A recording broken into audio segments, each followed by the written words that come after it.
Now let's get to a little talk about Bailey's Harbor baseball.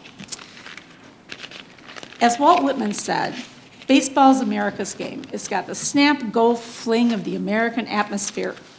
Carl Sandburg was a baseball fanatic as a boy. He dreamed of being a professional baseball player until a run in the outfield caused him to get a terribly broken ankle and just kind of dashed his dreams. But nonetheless, we did get a pretty good poet out of the deal, so I think that's probably okay. If any of you remember George Carlin, the comedian, loved to compare baseball to football. And just a couple of his comparisons. I could go on a long time, but I won't. Not playing on a gridiron, but on a diamond in the park. Not having hitting, clipping, and unnecessary roughness. Having a sacrifice. And finally, the object of the game, not to capture enemy territory, but to go home and be safe.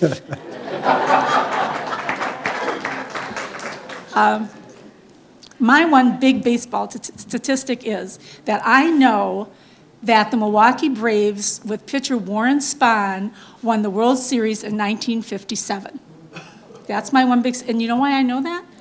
Because somehow Arnold Visti managed to get somebody to put a television set in my 7th grade classroom in the Bailey's Harbor School, and when the afternoon games played, lights went down, and we all were expected to attend closely to those games. In the history of my own life, been to games. When my children came up during the summers, they were welcomed in Little League, welcomed in girls softball. It's just been a wonderful part of our life. And all of my uncles, I believe, were enthusiastic and well-respected players for the Bailey's Harbor team over the years. But back to 1864. This is the year that Bailey's Harbor first had a competitive team. And I don't think everybody approved overall, because in the Door County Expositor in May 1st, there's a little quote that said, "Croquet and baseball are now attracting the attention of our young gents and ladies who have neither brains nor ambition for anything else." But in spite of that, according to the Advocate, a baseball club was organized in Bailey's Harbor to be called the Foresters, something the boys have long been working for. We think it'll afford them a great deal of pleasure and enjoyment. The following month, they elected officers for 1 year, and in August, they played the Peninsulars, which is the Sturgeon Bay team. The reporting on that game, and they had to go to Sturgeon Bay. And as Bill was pointing out to me today, going to Sturgeon Bay in 1874 probably took a little bit of doing. But the reporting of the game raved about some one-handed catches by the Peninsula left fielder and a big admonition that once the umpire has made a call, it should be cheerfully accepted and games should not be stopped by arguing. The score, Sturgeon Bay 55, the Foresters 15. The game lasted for 4 hours. Well, they raised money. They weren't discouraged. They raised money at a dance for a total of $118 in early September. And then their big chance came along. Excuse me. At the county fair, they used to have trotter races down the streets. We had them here in Bailey's Harbor too, you know, where they have little sulkies and race down the street. And that was a big part of the fair. But since the city put crosswalks across the streets they used, they couldn't run the trotters anymore because I think it was planking, you know, and you couldn't do it. So they determined to have a big baseball tournament. They put out prizes, $30 for the winner, $20 for second place, and invited all the teams around, and this included like Kewanee, Green Bay, you know, further afield than we would think of now. Well, as it turned out, only 2 teams applied. And those 2 teams were the Peninsulars and the Foresters. It was another 4-hour game, but this time, The score was the Foresters 6 and the Peninsulars 113. But I'm thinking they did win the $20. So, that's a good thing. Now, I think perhaps, fellas made of less stern stuff might have just given it up at that point, but they didn't. And baseball's been going on ever since in Bailey's Harbor. It continues on today. Some of the seasons were good, some maybe not so good, but we produced a lot of magnificent players, and there were lots of exciting games along the way. And that's some of what we're going to learn about tonight. Our presenters are two Bailey's Harbor baseballers. They have done as much to promote baseball in Bailey's Harbor as anyone. Bill Becker, over there, and Bobby Schultz. And I'm going to turn this over to them now. All right. Ready to go, Willie? I'm ready. Just for a moment, sit back, close your eyes, and think about 1874. And your team is going to go to Sturgeon Bay to play baseball. Now, you can't call a Babel or bus. You can't call a motor car. There were no cars. Think of the team getting on a wagon or a carriage pulled by horses, leaving Bailey's Harbor for a 23-mile trip to go play baseball. And then you get there and you lose 55 to 5 or 6, whatever it is. Now you got to get back on that wagon and come home. Now, the trip, as I can figure it out, one way had to take at least 5 hours, just to get there. Then you play a 4-hour game, and then you're coming back. So hopefully those guys had some refreshments on their wagon. They come back, when they're playing at that point. Those were the beginnings of baseball.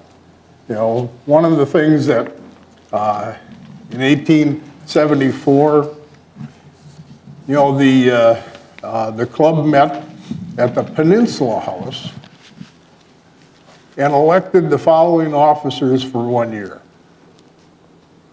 S.C. Scene, Vice President, William Bradley, Secretary and Treasurer, Roger Etaw, Director, C.V. Brown, and F.B. Hunt. These were the first Bailey's Harbor baseball committee, as Bobby and I are. Bobby currently is president of the Bailey's Harbor Athletic Club, and I'm secretary treasurer.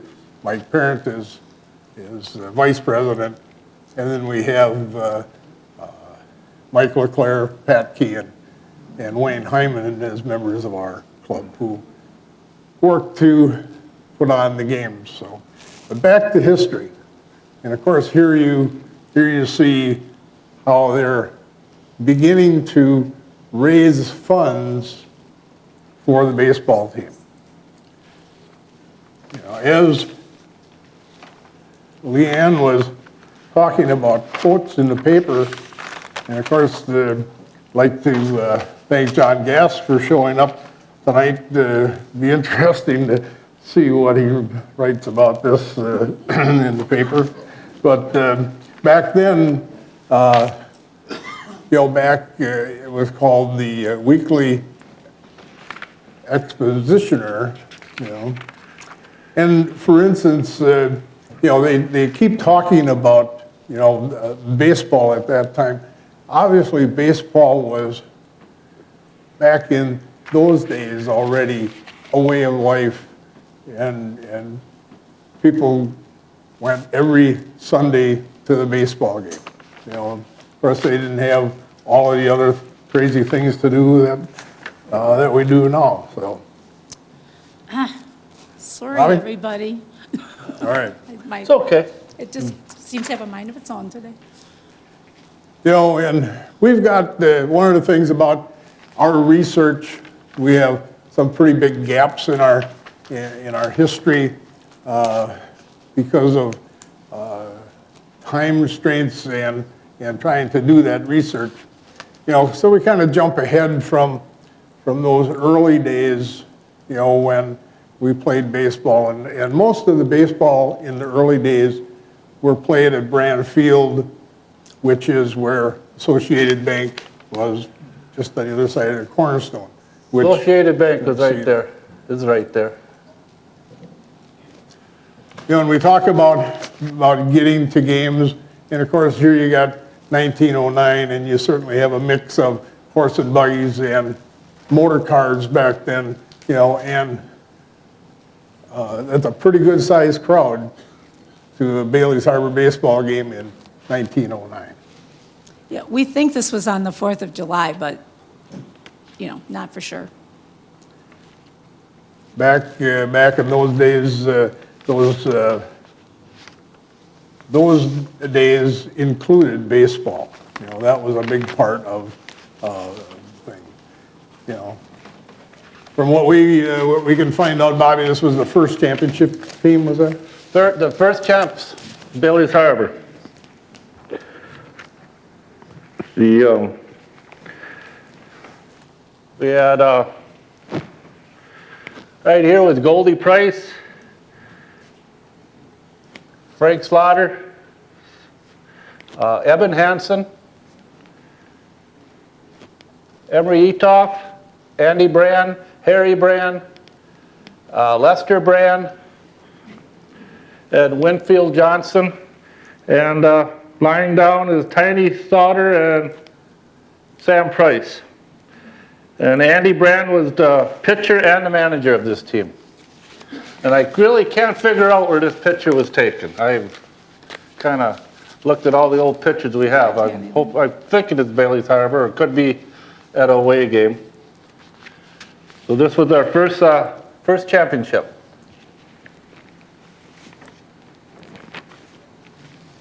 As far as we know, up to, we got to get that first area taken care of yet.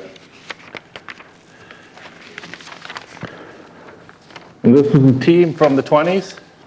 Yeah, 1920s, we don't know the exact year. We think it's somewhere around 1929. We've had some talks about different people who think they're in there. You might want to take notice of the person right in the middle. Shaky. With the turban on, So now exactly what and why he is there, we couldn't quite figure that out. But you had a suggestion on that where it could be from. Okay, well, this is based on no facts at all, really, except that in the early 1920s, there was this art school in Frogtown, I think most of you are aware of, and I think they were big supporters of the baseball team. They were doing benefits for them and so forth, and and they were always up to mischief, Fun was their middle name. And I've often wondered if maybe that guy is one of those, either dared somebody to wear that crazy hat or just, sat into the picture. It's a theory. And taller gentleman in the background there, I think it's August Brand, Charlie's grandfather. I think it's August Brand, yeah. And the man laying down on the right is Harry Brand. Yeah. And there are probably some other Brand boys there too, but I don't know them that well. Hold it. Eben Hansen is right there. Mm-hmm. In 1922, Can't hold this thing a straight. newspaper article, it says E.M. LaPlante is elected president of the new baseball organization. 1922, it was called the Door Kewanee Baseball Club League. And it was duly and officially launched on Sunday amid the greatest enthusiasm and interest. And that was in 1922. So I am having a slight technical problem here. we can overcome I wanna get technical back- problems. Okay, I wanted to get back to There that. we go. Okay, there's a 1922 team. And I don't understand why this wants to jump 2 all the time. But We think that the reason that this was more or less a professionally taken photograph is because of the formation of the Dora Kiwani, league at that point. And we think probably every team, more or less, had an official picture taken at that time. Okay, now we're going to try something. The next slide is actually a movie, and thanks to Fred Johnson for hand-carrying this practically to my door. It's a movie of players playing in the old Brand Field. And it's going to, I'm afraid it's going to be, it's a little pixelated. It's not the greatest, but it was, he said, shot by Emery Burns in Sister Bay. The Bailey's Harbor guys are playing Sister Bay. And you have to watch carefully, but at one point, one of the runners, like, literally jumps over the baseman to get on base. Okay, so let's see if I can play this.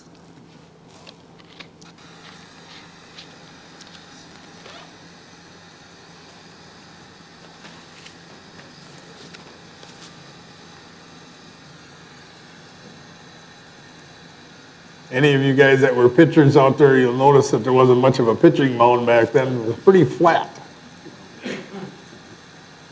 The base paths were still the same. The diamond was still shaped the same. You see Leanne's house in the background on occasion.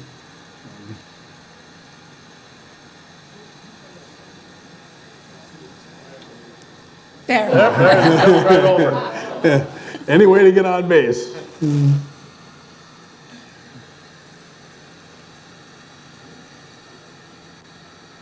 And they're using naturally wood bats. And we just this year went back to wooden bats. We had went to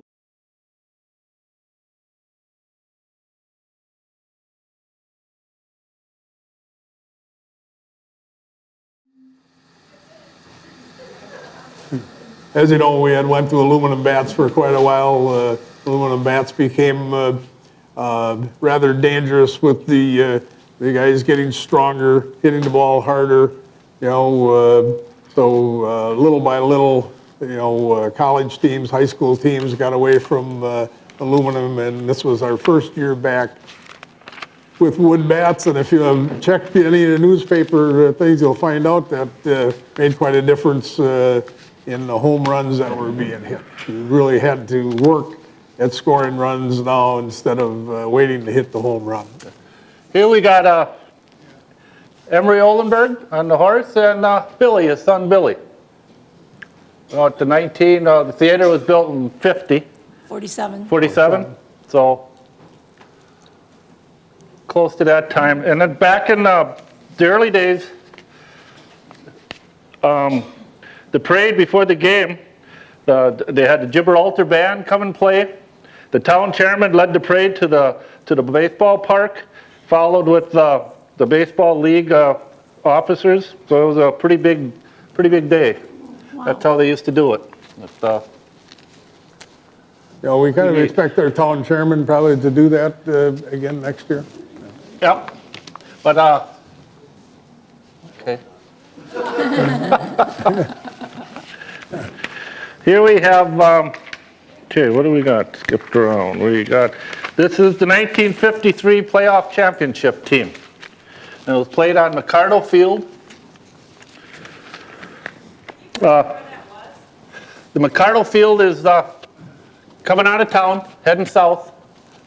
Is First corner past Max Walton Braes. Coming into town, and right after the intersection, I guess. It's all grown up now. It's just full of trees. It was on the left-hand side. Across from the Bailey's Harbor sign? Yeah, pretty well, up a little ways. That. Yeah, crossing that big field there. Yes, that was the McCardle Field.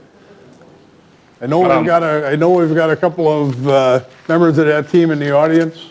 I know Bill Hansen's here. Bill, raise your hand. Yep, Bill Hansen. It's the Hansen family. I wanted to take a quick before I get in more on this, you got, on this team was Evan Hansen, father, but Evan Jr. didn't play, did he? No, Evan Jr. didn't play. But you had Jim Hansen, Bob Hansen, Larry Hansen, we have Bill Hansen here, and the bat boy was Don Hansen. So you had a pretty good team. You got way up in the far left, you got Donnie Reimer, then you got Larry Hansen, Bill Hansen, Gordy Brand, Bob Hansen looking down, and you got the two umpires, Art Schultz and Carl Anderson, then Ray Strag on the bottom left, Doug Visty, Evan Hansen Sr., Earl Schramm, and Chuck Goss, and bat boy was Donnie Hansen. And they beat Sister Bay in 13 and a half innings. And Bill Hansen was the winning pitcher right here. So good job. We got somebody else in the audience from that team, don't we? Yeah. No, Who's here? nope, not this one. Oh, not this one? Not this one, but we have the young gentleman sitting next, or standing next to his dad, Gordy. A little trivia question. Does anybody know the kid that's on the pole off? And he is in the audience tonight, so. Come on, Then he's come on. standing by his dad over here. We'd like that little kid to stand up so everybody can recognize it. Chuck Brand, you know.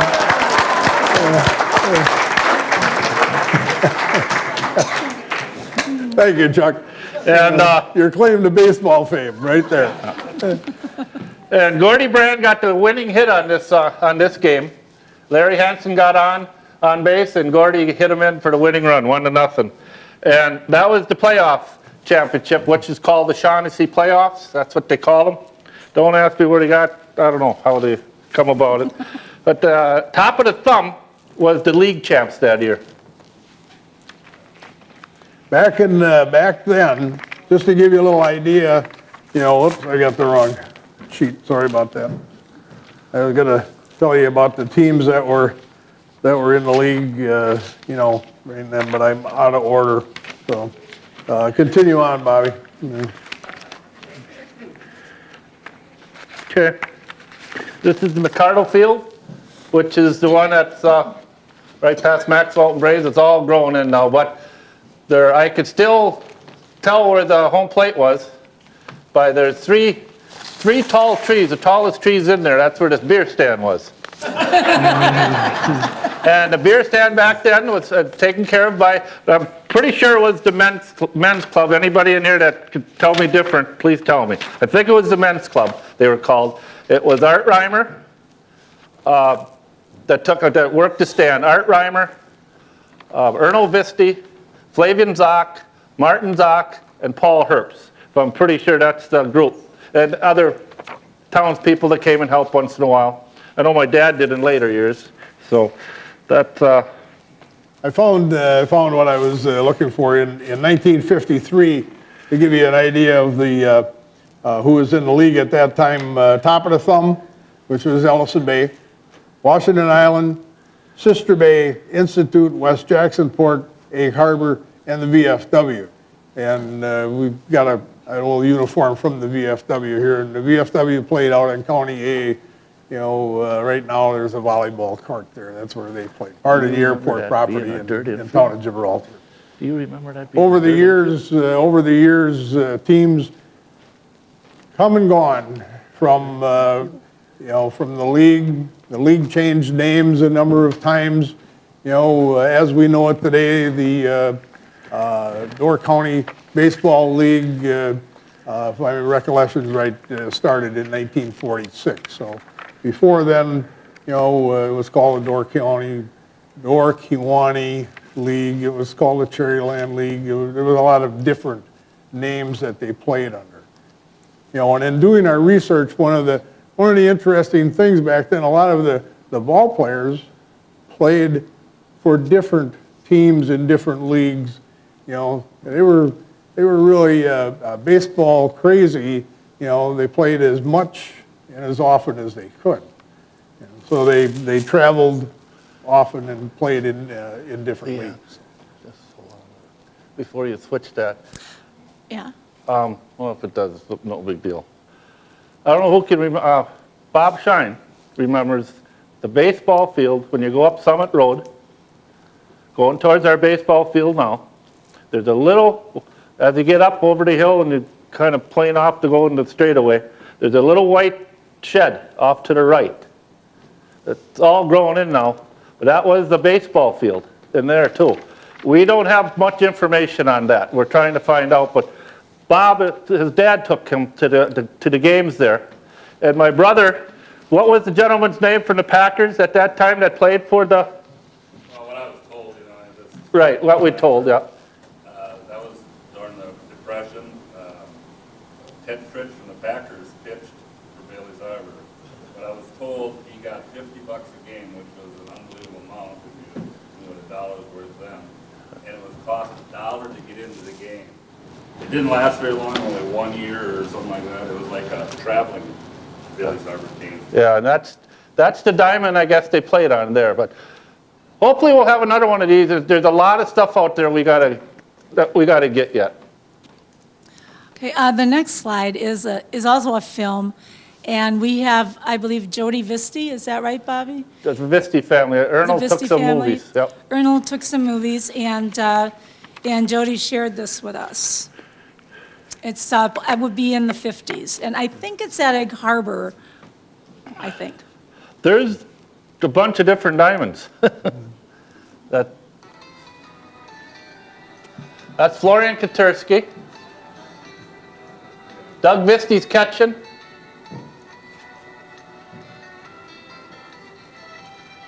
Them two. Buck There's Hunnell. Bucky Hunnell. Remember being like that, Buck? Billy Hansen, Bill Betcher. Oh, that at Maplewood? Oh, all right.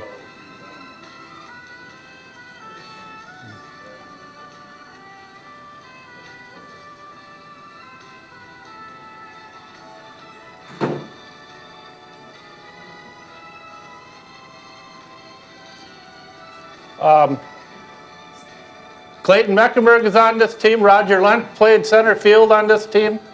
You'll see them in the end here. You'll see a couple of them in here. But you got to watch close, though. That's goes for. They all knew how to drink beer. Oh, they all did, yeah. There's Roger.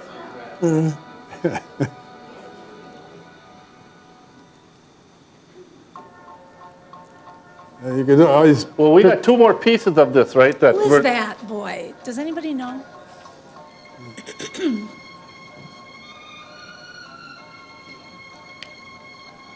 This is an institute. Now, the home plate and institute is opposite, or you're batting towards the church. The church is in center field right now.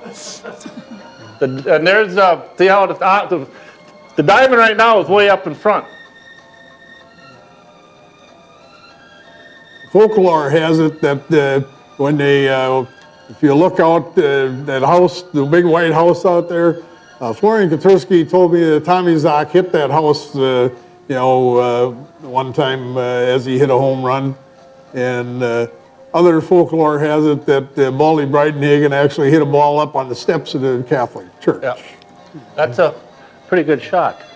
Of course, you got to remember they're like any other story. As the years go by, There, we think might be Paulie Herp sneaking away.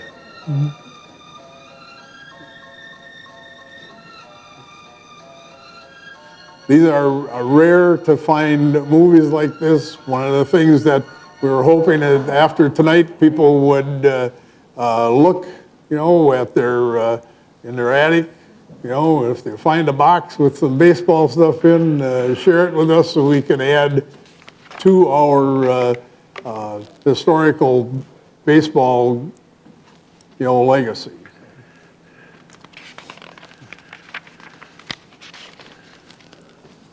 The several people came up and established the Door County League, or the Door County Baseball Hall of Fame.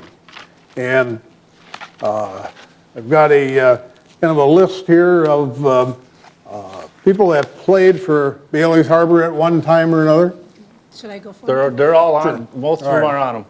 We got a couple things to say as we go through. Yeah, you can go. You know, and we did a little narration of some of the players. But, And while we're on this, you know, particular slide, in actually of 1938 instead of 1937, we discovered that later. Yeah. Wherever you see 37, it's supposed to be 38. That was the championship.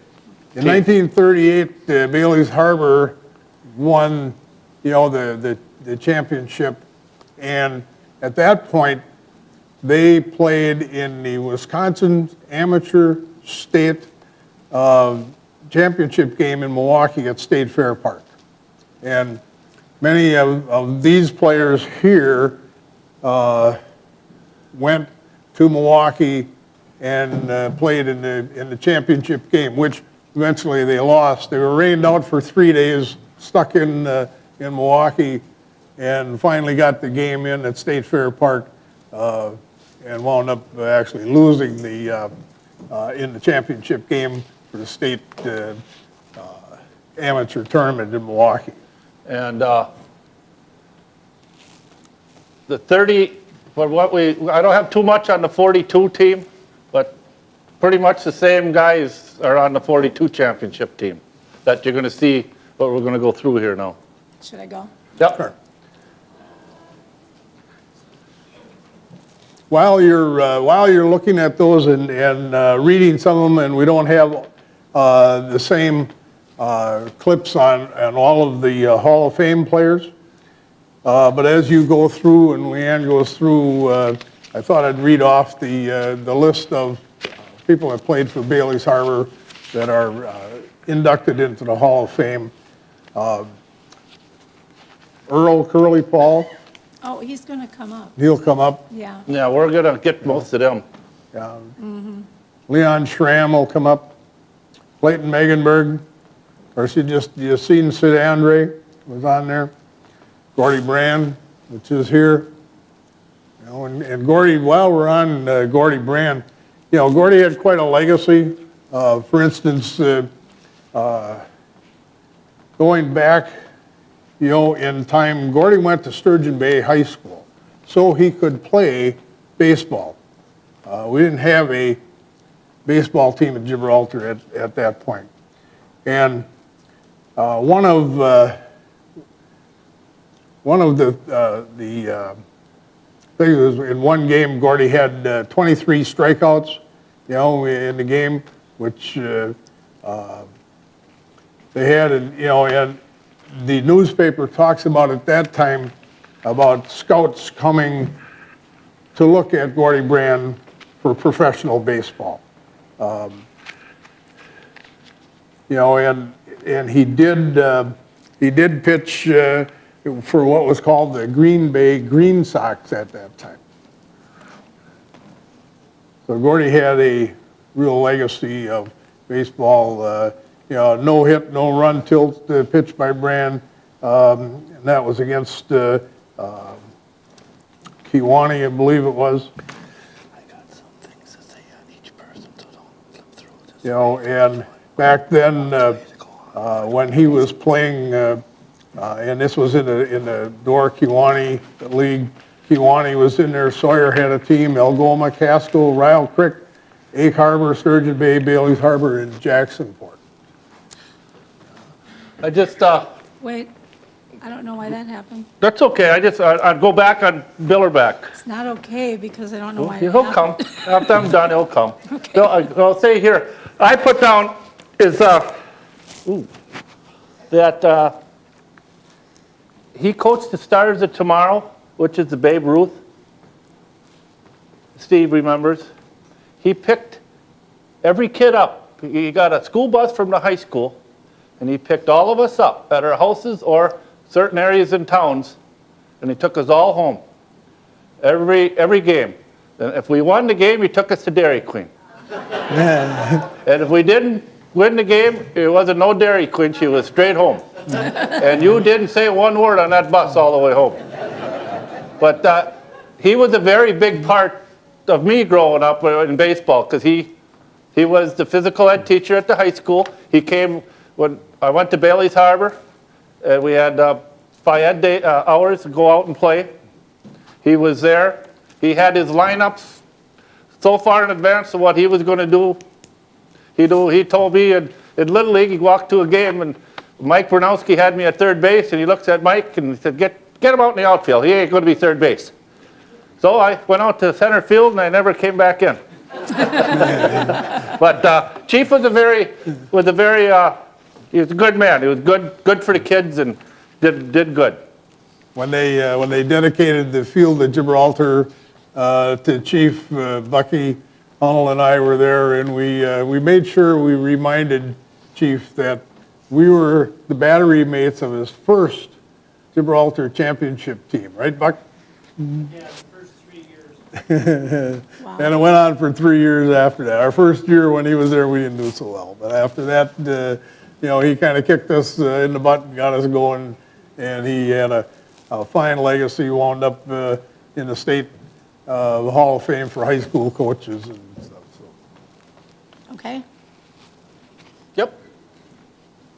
And we did Gordy. You got any more on Gordy, or is that good? Well, he had a long legacy. He played for a long time in Bailey's Harbor. That's okay. That's okay. He was the coach of the '38 championship team. Gordy was. So. Okay, here we got Rusty Jardin. I got his son Paul Jardin played in Bailey's Harbor, and then later on went to Egg Harbor. He played in, I think, the early middle '70s. And his grandson, as of right now, Eric Desjardins, is playing in Egg Harbor, and he's one very good ball player. He starts for Egg Harbor at shortstop, so a little history there. Okay, we got Woody Desjardins, and we have his daughter here tonight, Kathy. Kathy, would you please stand up? There's Kathy.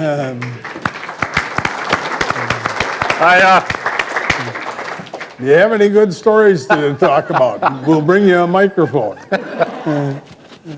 When Bill and I went to the Desjardins home and did some talking and finding out things, and she gave us some nice pictures and learned a little bit about her father. And there's a story out there that I haven't found. It's true, but I just it wasn't a very at Thanksgiving. It wasn't a very good Thanksgiving, because you had Woody Desjardins is married to a Dobner girl, married into a Dobner. So you had her brother Lawrence was the manager in Top of the Thumb. Her other brother Leo managed Sisser Bay, and her other brother Marvin managed Jacksonport. And what I was told, Woody managed Bailey's Harbor, but I haven't found that yet, but he probably played in Bailey's Harbor. So there was, back then, that baseball, there wasn't much talking at the table. They were a pretty competitive group. This gentleman was a very, very good ball player. Hit 400 or 500, pretty steady in the county league. He played for, he played for Sister Bay in 1953. He was, with Bailey's Harbor beat him in '53. Then he played in Jacksonport in the '30s. Then he came to Bailey's Harbor, and he was on the '38 championship team, and he was on the '42 championship team. Plus he played at, him and his brother Russ both played at the Highway Club out of Green Bay, and a lot of tournament teams he was on. And the way I could figure out, he started playing probably around, when he was 19 years old, I think he was playing in Bailey's Harbor. And I'm sure he started long before that. So he's a good ball player. Larry Hansen, brother of one of the Hansen family. Very, very good ball player. Very good hitter. And he pitched too, didn't he, Bill? Yes, he did. He pitched too, yep.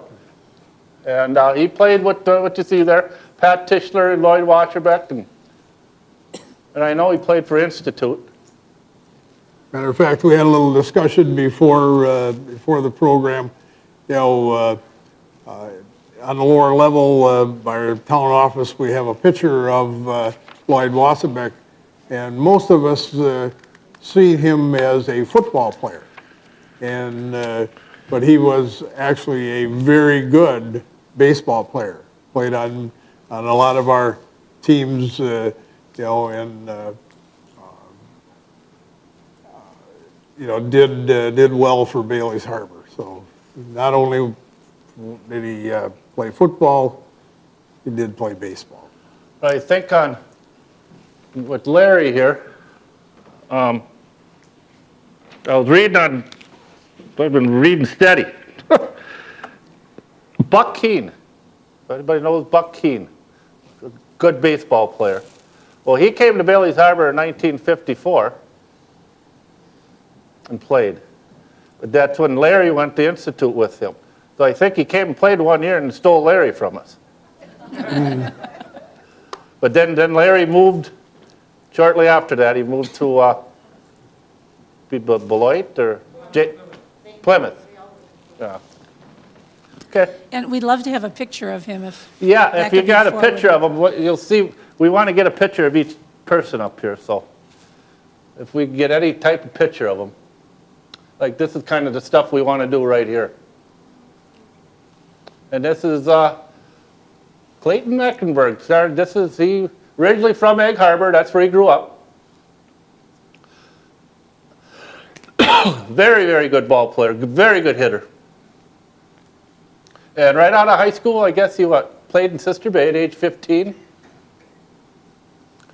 And I think he came to Bailey's Harbor for a couple years, and that's about all he played in Bailey's. But You know, and unfortunately, you know, Clayton passed away this last year. They just had a golf tournament, a golf outing, you know, named after him last, about a week ago, you know, and the money raised in his honor went to the cancer fund at the hospital in Sturgeon Bay. So, he was a great golfer, you know, a great athlete all the way around. and they got, in this little section here in the paper, he played for the Sturgeon Bay Athletics. And I have a book, the 47 books back there with a couple people from Bailey's Harbors in it. Okay.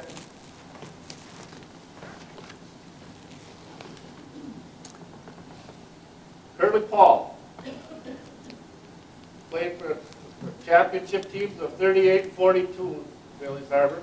He owned Curly's Cleaners in Sturgeon Bay for many years.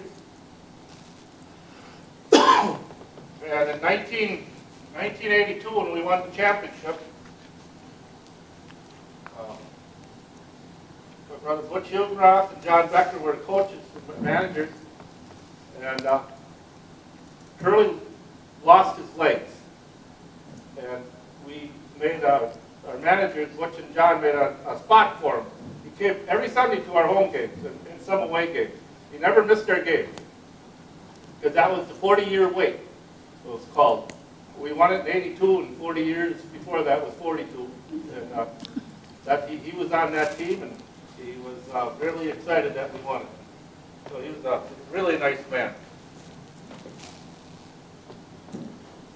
And Ian's friend, and we have his daughter, Shirley. There we go. Stand up, Charlie. Stand up. Now, this gentleman was a very big part of baseball in the Door County League. I don't have a lot of information on him. Right now, I'm looking for what years he played and stuff. I got a couple things. Do you have anything that you can help us with now? And I can tell you that when Here, you got out. Leanne, let me get that for you.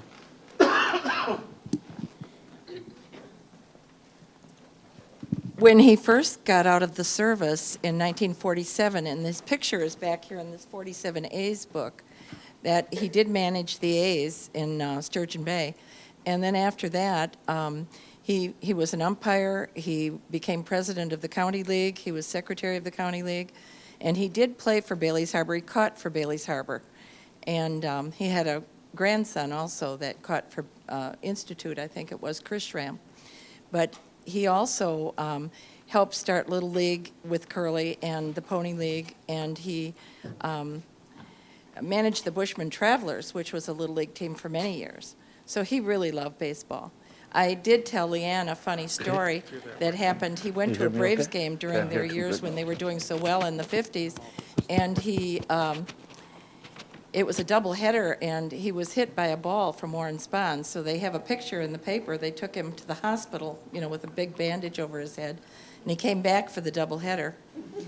And then There we go. and they gave him a ball signed with all their names, which is with my cousin John Lauscher's grandson has it now. But he just loved baseball, and at all those games you're putting up there, I was the youngest, so I got to go from the tip all the way down and travel with him. And I always had a bottle of Orange Crush. I know that was my reward for traveling. But he loved baseball and enjoyed it. And Lloyd Wasserbeck was also my uncle. They were half brothers.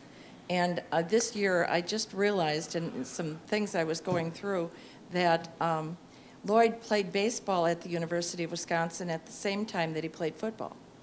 Well, not at the same time, but during those years. And I'm in touch with both of his grandsons, so I've sent them a lot of things. All right. But, it was just, baseball was important. Very good. Yeah, we have well, we'll get to it in a little while here. We played in 35 in Bailey's for sure. I got a thing coming up when some other stuff comes. Okay, We're up to Fritz Wolf. there you go. Well, Fritz Wolf is from my family, my Uncle Fritz. And he played for Bailey's Harbor in the 30s. He later managed the team for a short time. But he was best known as an umpire. And for years, when my brothers, especially John and Paul, caught for Bailey's Harbor, if Uncle Fritz was the umpire, my mother never let him take one breath. She was a fence hanger. She was right on the fence, giving her brother, whatever words she could find. And she didn't give him any slack at all. So, but he passed away. The family did a trophy that's still traveling around from team to team today in his honor. We need to get the trophy back home to Bailey's Harbor.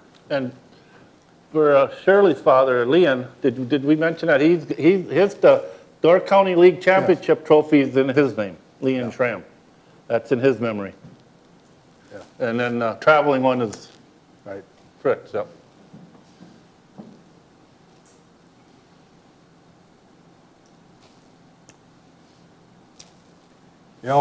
And his brother, Becker Wolf, which actually Decker, went to Sturgeon Bay High School. He was born here in Bailey's Harbor and played for many years for Bailey's Harbor. He was a real part of the team and the legacy in 1938 when they went to play for the state title in Milwaukee. After he left here, he was signed by the Cleveland Indians, played in the Cleveland Indians farm team for about 9 years, and never quite had the opportunity to get to the parent team of the Cleveland Indians.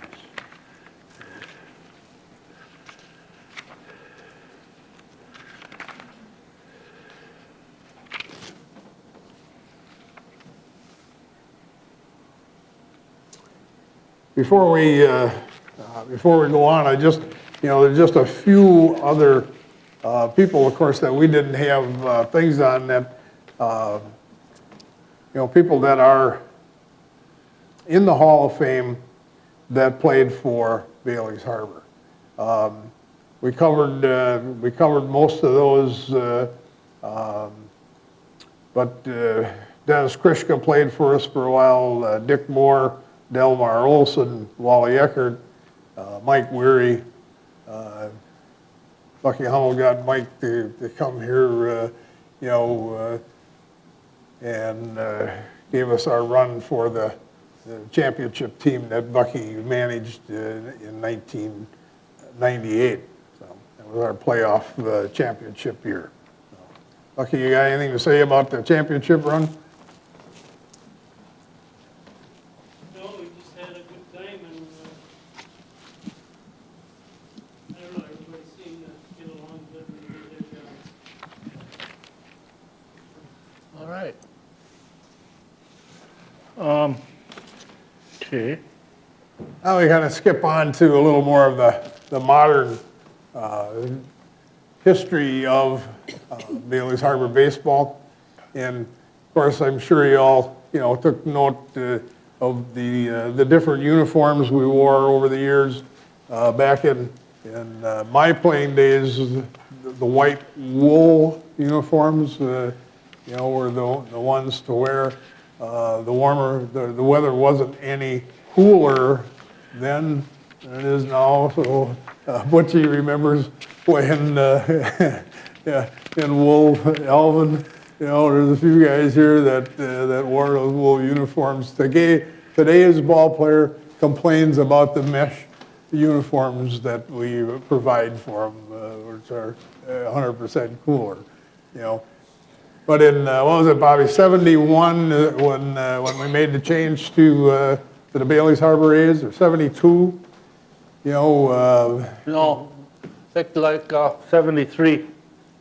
we took on, at that time, most of the Door County League teams took on names from the major leagues.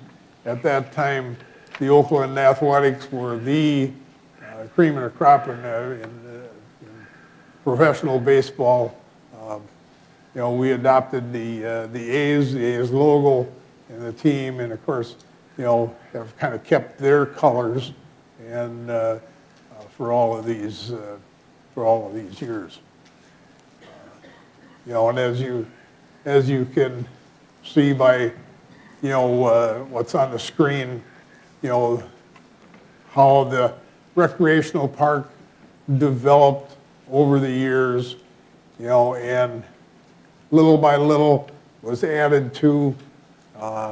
Naturally, we believe that our field is the best field in the league. It's certainly, the way it was built, it takes on water, sheds water very well. We're usually able to get games in unless it's in a downpour, because, our field, was built correctly at the time. And Bobby, you got anything on that?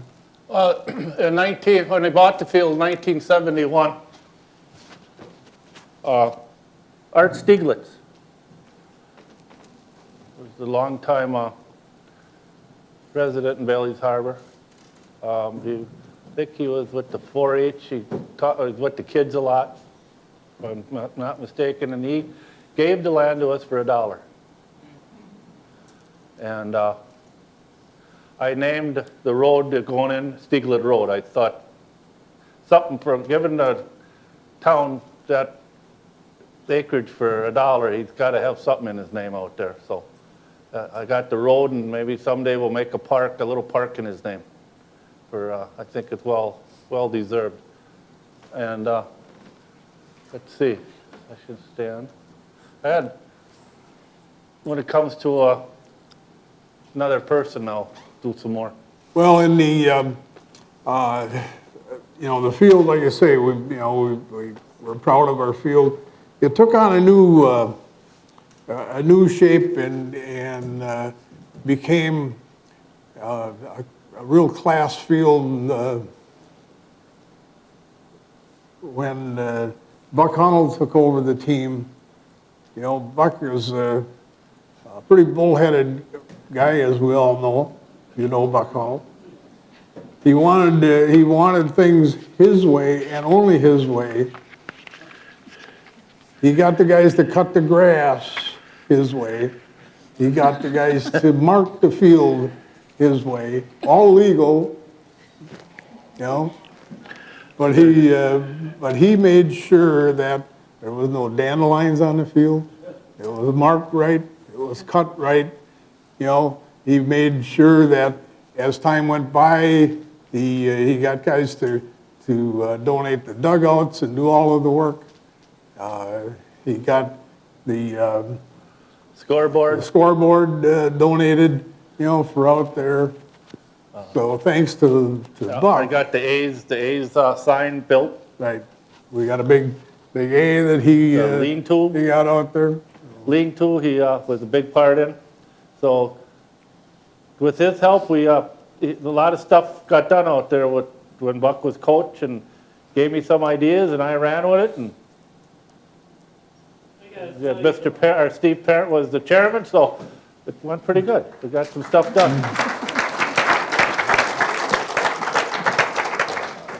I just want to tell you, though, it takes a lot of good help, too. And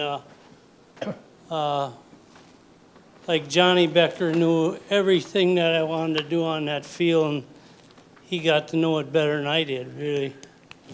And my wife and Bobby Schultz in the stand and that, they worked their heads off in there, and my kids, they got roped into it.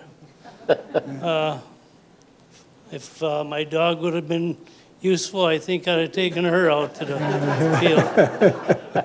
But no, it takes a good crew to make it look that way and keep it up. And these guys here are doing a great job. I can't say enough what you guys are doing. It looks great. And thank you. You know, once somebody starts something, you can't let it go backwards. You have to, you know, keep going forward. And thanks, Buck, for making all that extra work for us. But yeah, he it's a big part of getting the way that park looks now. It's a big part goes to Buck Hunnell. No, there's no doubt about it. My dream, I guess, you know, out there and growing up here, going to the baseball games with my brother, being bat boy, and when we never had a place to play. Our playground was right in front of this town hall. We played football, we played baseball, and basketball. We played right here, right in here. We got Mrs. Nelson, Gary Nelson's mom let us in here, and she opened it up, and we played basketball. So I always thought, if we ever get a chance, you know, we had a beautiful park to make it for the kids to come and play and have a place to play. And that's pretty much how everything started out there. You know, now we have football, we got soccer, horseshoes, everything. It's just a place for the family to come and enjoy it with their kids. So hopefully it helped everybody here. If you back up one frame.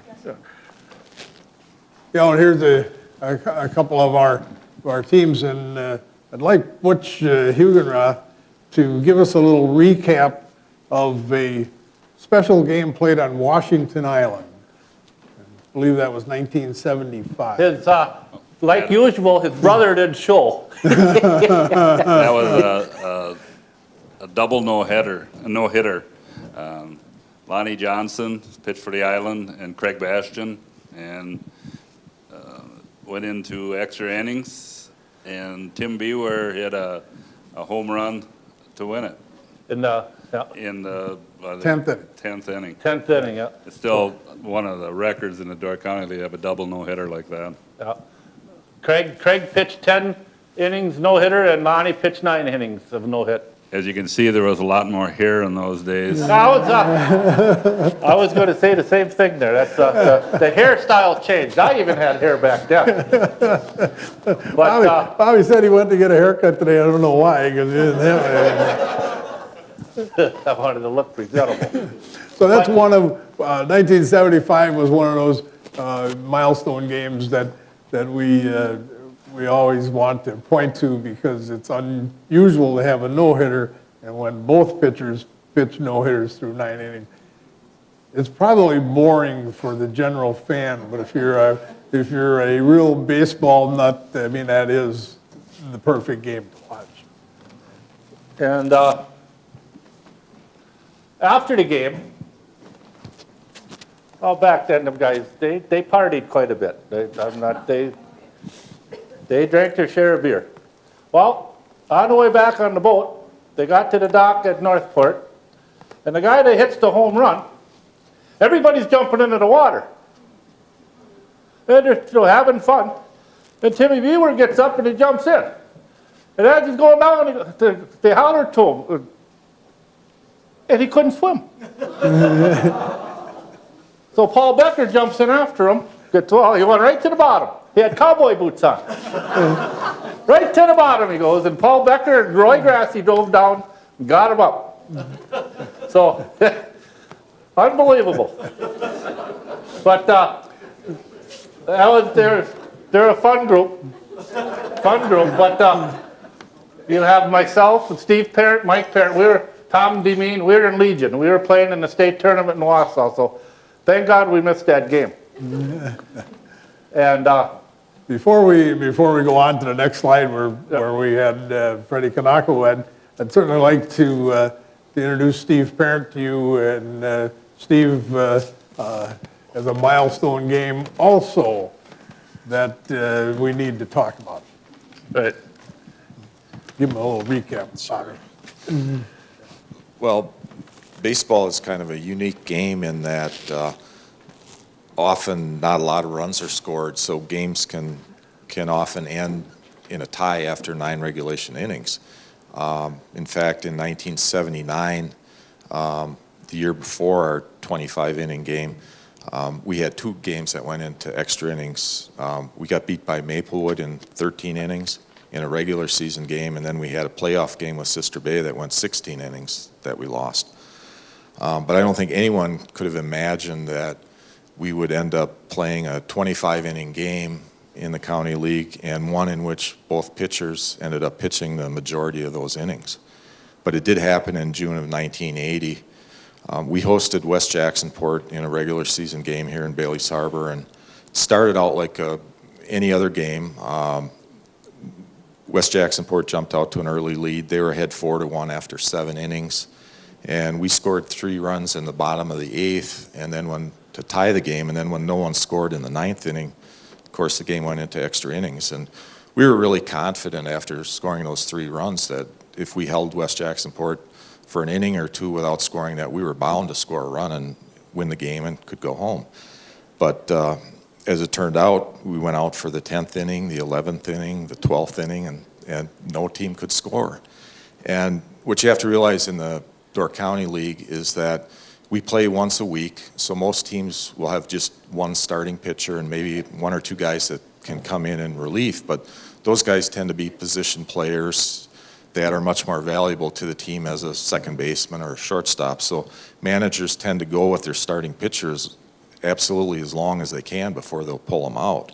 And since I was doing pretty well, didn't get into too much trouble, John Becker, who was our manager at that time, just came up to me kind of privately and asked if I was doing okay, and as long as I felt all right and wasn't getting in trouble, he was going to just stick with me because he really didn't have anybody that he wanted to put in. So we just kind of did it inning by inning, and he just kept urging me on, keep going out there, see what you can do. And pretty soon it's 13, 14, 15 innings. We're still, no team can score.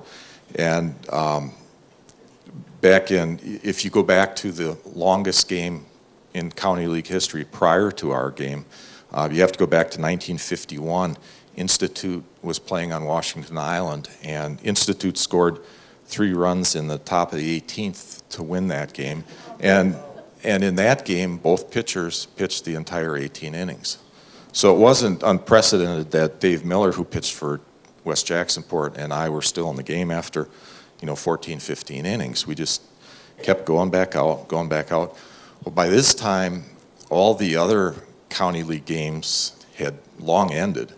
And we weren't on the radio that day, but someone had called the radio station to make an announcement that Bailey's Harbor was still playing, and if anyone was interested in seeing some more ball, if they hurried out to the ball field, that they might be able to catch the end of our game. And as it turned out, they didn't really have to hurry to get there, because there's a lot of time left. But pretty soon, we started seeing players from other teams, fans from other teams coming out to the field. We had a really large crowd late in the day, late in the game, and we would have made a killing in the concession stand, but we ran out of food, ran out of beer, ran out of soda, and there was nothing left for the guys in the stand to sell. So everybody just stuck around and wanted to see who was going to win this game. So we continued 15, 16, 17 innings. Nobody could score, and by that time, I'm sure the balls that I was throwing to home plate looked like softballs to the other players, but after they had batted 5, 6, 7 times, they're getting a little tired too. Their arms are tired, the bat's getting heavy, and so it was kind of like a heavyweight boxing match at the end where, the two guys are just kind of leaning on each other, trying to, score that one knockout punch and unable to do it, and we just, kept going. We had a few opportunities to score. The bottom of the 19th, Craig Bastian hit a line drive that, had it gotten out of the infield, would have ended the game, but Jacksonport's shortstop made a diving catch to end that inning. In the bottom of the 22nd, Bob Schultz hit a double. Craig Bastian came up, hit a ball down the first base line that we all thought was going to fall for a base hit. But unfortunately, the first baseman made a leaping catch, doubled Bob off second base, and Tom Rush came up after that, hit a double, and between those two plays, certainly we would have won the game had that double play not occurred.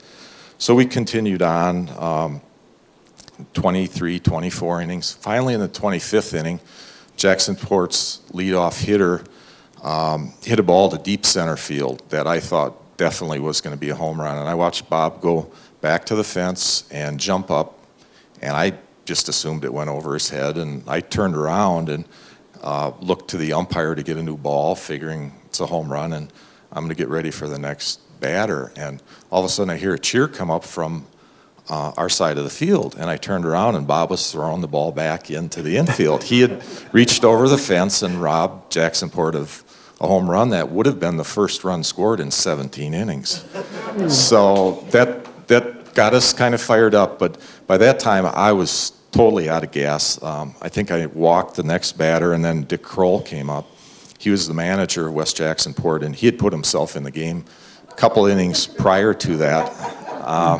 And in his day, he was a very good hitter, and even that day, he was still quite a hitter. And of course, he was fresh, and compared to us, it was like batting practice for him. So I threw a pitch into him, and as soon as it left the bat, I knew it was a home run, and there was not going to be anyone reaching over the fence to rob him of it. It was over by 30 or 40 feet. So they scored 2 runs on that play, and I was done. John took me out and put Tom Rush in to finish that, the top of the inning. Jacksonport ended up scoring 1 more run, and of course, that home run really took the wind out of our sails, and we weren't able to muster anything in the bottom of the inning, so we ended up losing 7-4. And in the end, we had played 25 innings of ball. The game had started at 1:30, and it ended at 10-8 that night. And so we played 6 hours and 20 minutes, although for 25 innings, that's a pretty quick game. So. And just as kind of a side note, nowadays when the threshold for a pitcher to be pulled out of a game, even if he's doing well, to kind of protect his arm and make sure he doesn't hurt himself, is maybe 100 to 110 pitches. And that day I faced like 92 batters, and if you figure 3 to 4 pitches on average per batter, I probably threw well over 300 pitches, which was not a really you know, it's a crazy number, but not really, in hindsight, not a really smart thing to do. But, you know, the county league is very competitive, and bragging rights are on the line every week. So you do what you have to do to get the job done. So that's kind of what I felt like I had to do. And unfortunately, we lost that game. It was not a real good season for us. I think we only won 5 or 6 games, so we weren't really even close to getting into the playoffs. But in what was really an unremarkable season, it was a very remarkable game that we played, and I was happy to be a part of it and happy to share that with you today. Thank you. Good job. I got a couple things. Did you notice, by the way, if you look at Steve's arms, his left arm is a lot longer than the right? One thing I remember, and it's real short here, what did Dick Kroll say when he came to the plate? Come up to the plate and he slammed his bat on there and he goes, I got to get home to milk my cows. And bang, she was out of the park. So, we're going to move on. Yeah, we'll move on. Because I want you to say a I don't know couple how long things. you want this thing to go. This, we'll cut it short. This one, Freddie Canuncle, just very, very good fan of ours. Had a lot of fun times with him. He kept the spirit in our baseball team, playing his polka music and dancing, and it was a lot of fun to be with him. He was our #1 fan. We've got Freddie's jacket hanging on the wall that he wore religiously. And if anybody has a cassette tape and wants to listen to any polka music, we still have his tapes. Yes. You know, so anybody wants a cassette tape of good polka music, Freddie came, you know, his family left it to us, so. Okay.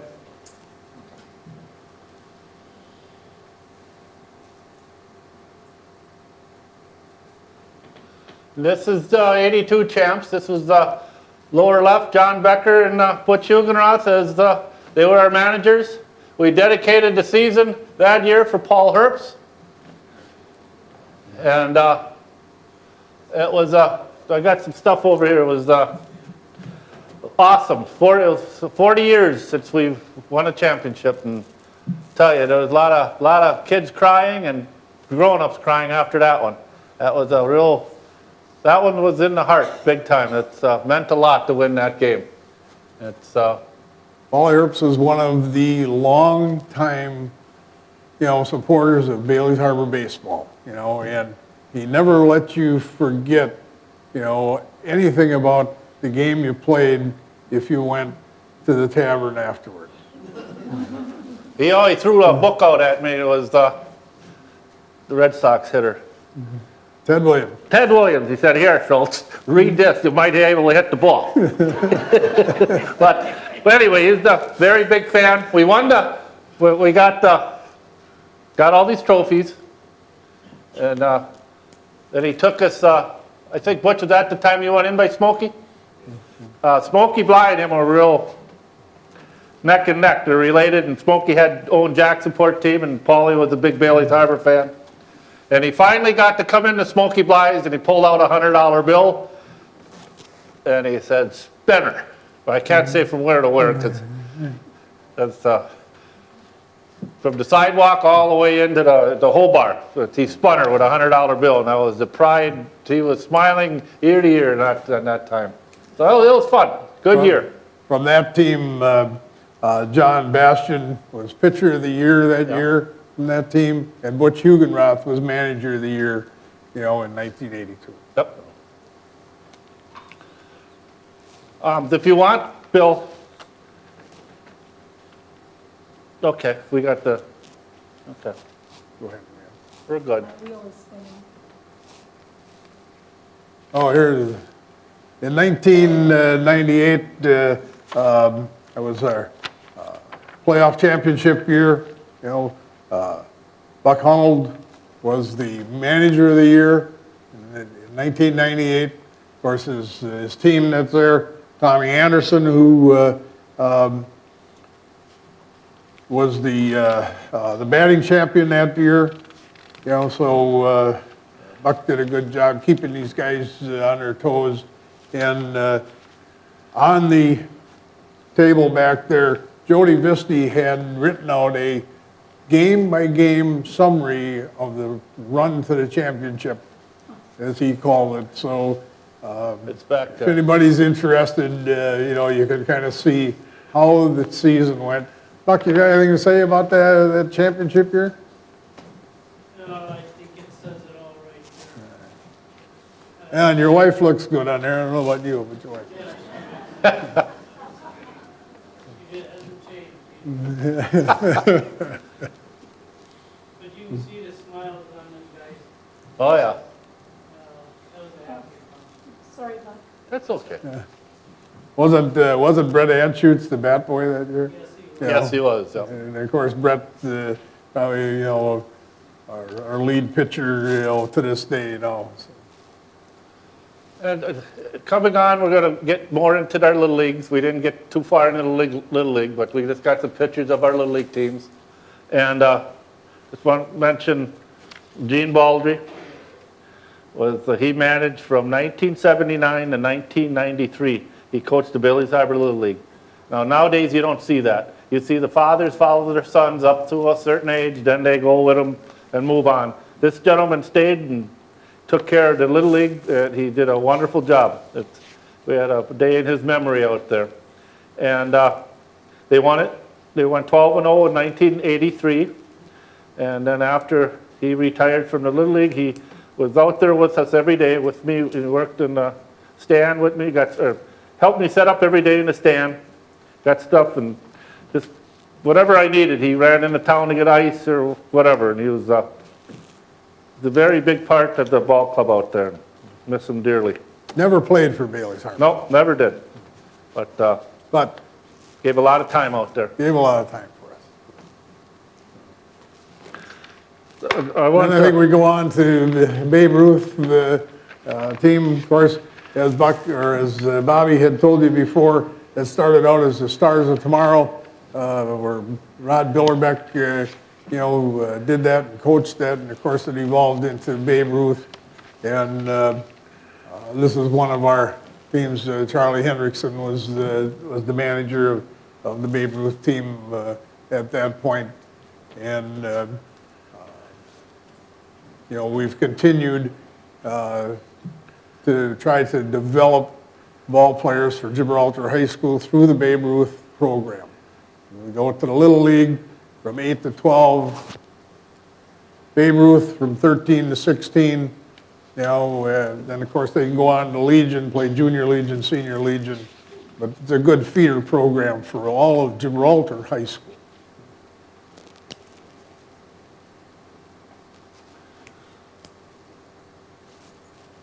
okay, The button? we're almost done here. My wheel spins. There's a couple things I want you to say, Bill, on what I just, I'm working on getting all the managers, and I'm not all completed with that yet, but we have some. As we look here, we'll see, some of our recent teams, that we keep pictures of. One of the mistakes we've made over the years is not putting dates and names on our pictures, which we've got a lot of pictures, and it's hard always to Let that be pull a out the name. lesson. Let that be a lesson. One of the things that I wanted to mention, of course, we certainly appreciate all of the people that showed up tonight to take interest in Bailey's Harbor baseball and its legacy for 139 years. Without interest and without the fan base, we couldn't continue.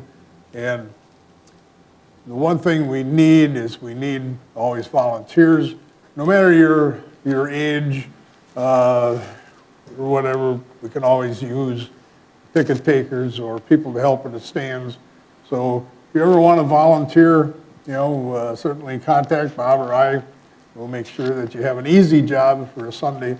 And we only really need you one Sunday a year if we get enough. You know, so that would be helpful to us.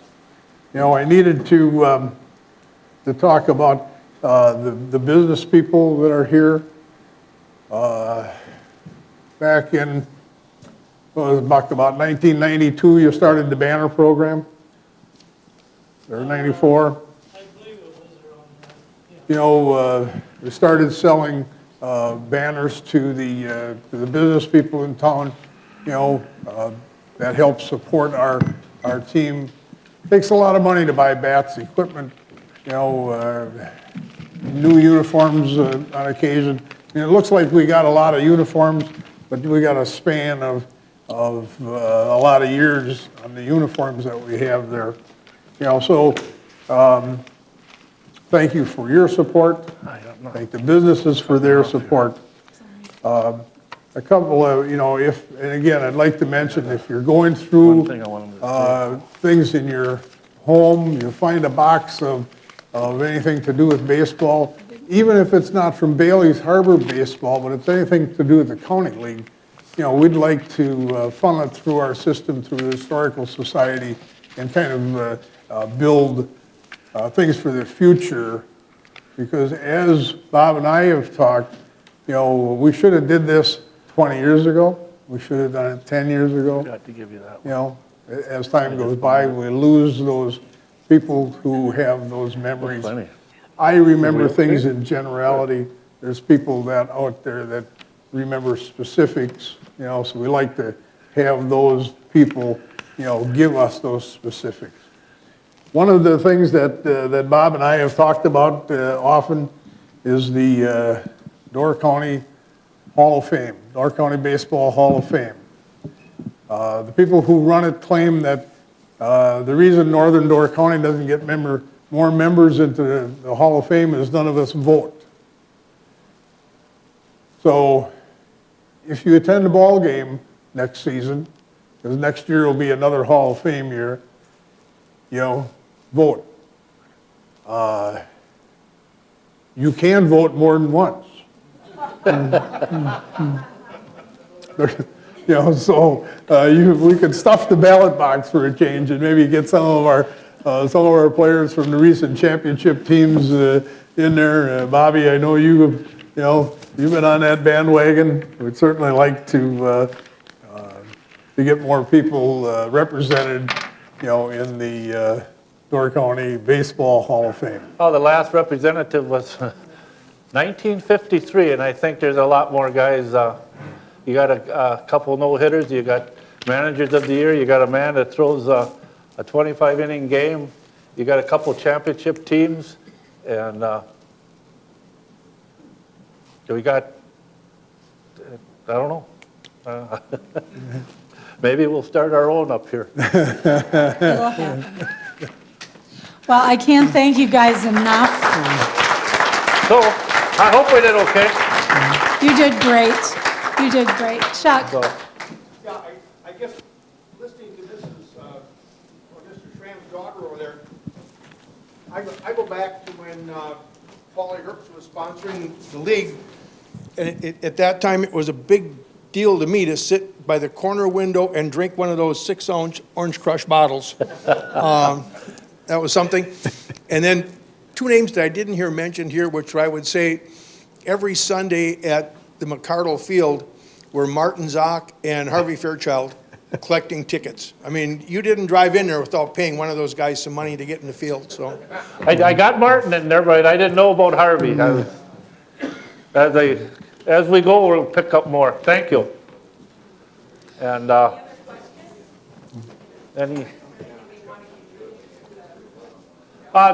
chairman here, he was Don. You were in the beer stand with Dwayne Powell in the 25-inning game, weren't you?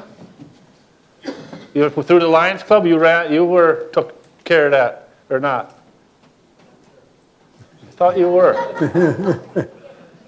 But no, it's so I think that'll be it. Ball player, I remember the wool uniforms on a hot Sunday afternoon when it would rain, and the players would crawl back in the car waiting for it to stop raining.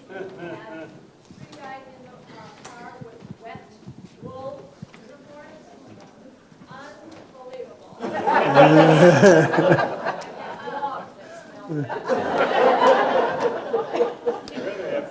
Head up first. Oh, I just go- want to say that it makes me want to go to ball games again. You guys did a really good job, and you really brought it, so thank you so much for doing that.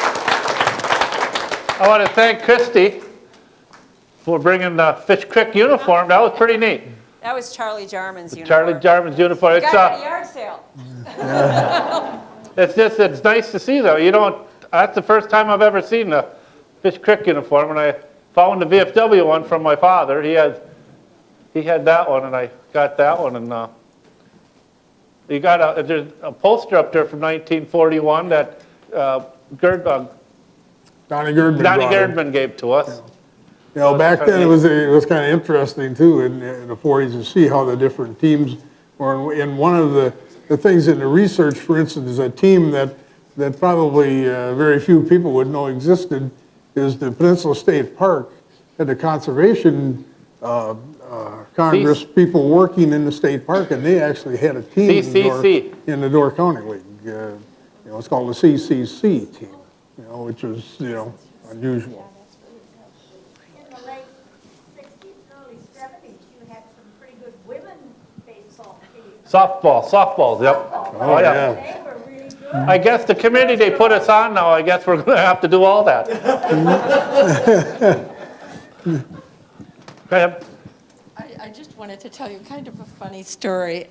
When my dad died, he always said they had lots at Institute, where my mother had been from, with my uncle and aunt, Frank and Irene Lausier. And my dad wanted to face the ball field. And he was the first to die, and he died in the winter in 1969. And they couldn't really find where they were digging. I mean, there was snow. Remember how we used to get snow? So he's facing the other way, and my Uncle Frank is looking at the ball field. We always had a laugh about that. He thought he had it all planned. How old was he when he passed away? He was only 59. 59. Wow. He died the same year as Evan Hansen. Evan Hansen, your father died in 69. I went up to the cemetery, and I walked the whole thing, looking for all your fathers. And what year Gordy was died, 1910, he was born. He was 69 when he passed away. I got a lot of information out there. Told me where to go look. Did anybody talk to you? They didn't holler back at me. But I had one quick one, then we're done. When Leanne brought it up right in the beginning, he said, Ernal got you a TV to watch a baseball game. Well, I had your mother and Gordy was my teacher in Fish Creek. So we got to watch, well, I didn't. We got to watch the baseball. The Cincinnati Reds were on, and if you had all your homework done and you were good that day, you get to watch he turned the TV on, we got to watch the Cincinnati Reds. Yeah. No wonder I didn't get to go. No. I went in the back room with your mom down below, and I had to study all day. So I missed the World Series. But in the long run, he did me a favor. So. He was, I have to say, growing up, and knowing him, Gordy Brand, I never knew he was a baseball player. He never let you know that, he never talked about it. Never until, I'm starting looking now, and my brother told me a lot of stories. And then once we get into this, and you get in there and you start reading, then it just, everything comes up. He never mentioned it. And I wish that I could have known that back then. He was a good man, very strict, but very good man. I wish I had known that he did all them things. I'm done. Yeah, I just wanted to tell you something about Gordy Brand. He was one of my teachers up in Elson Bay when I lived up there, and he was always the quarterback when we'd play football out in the playground there. And Gordy hummed one day, and she hit me right square in the head. And, geez, I was knocked right out. And I was only like in the 4th grade or something like that. And Gordy didn't mean it, you know, he just didn't know how fast he could really throw in that. There wasn't many kids that caught the ball. We could tell a lot of Gordy Brand stories, that's for sure. Well, he was truly a great guy, I can attest to that. I just want to remind you, when you're leaving, take a look at Christie's display cases downstairs. There are a whole lot of photographs that are in need of identification. And I took a good look at them, and I actually spotted one that I can't identify. So, you know, maybe some others might have the same fortune, the good fortune. And I just, again,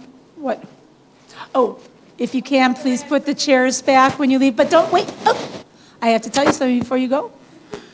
I want you to get home and be safe. Thanks for everything.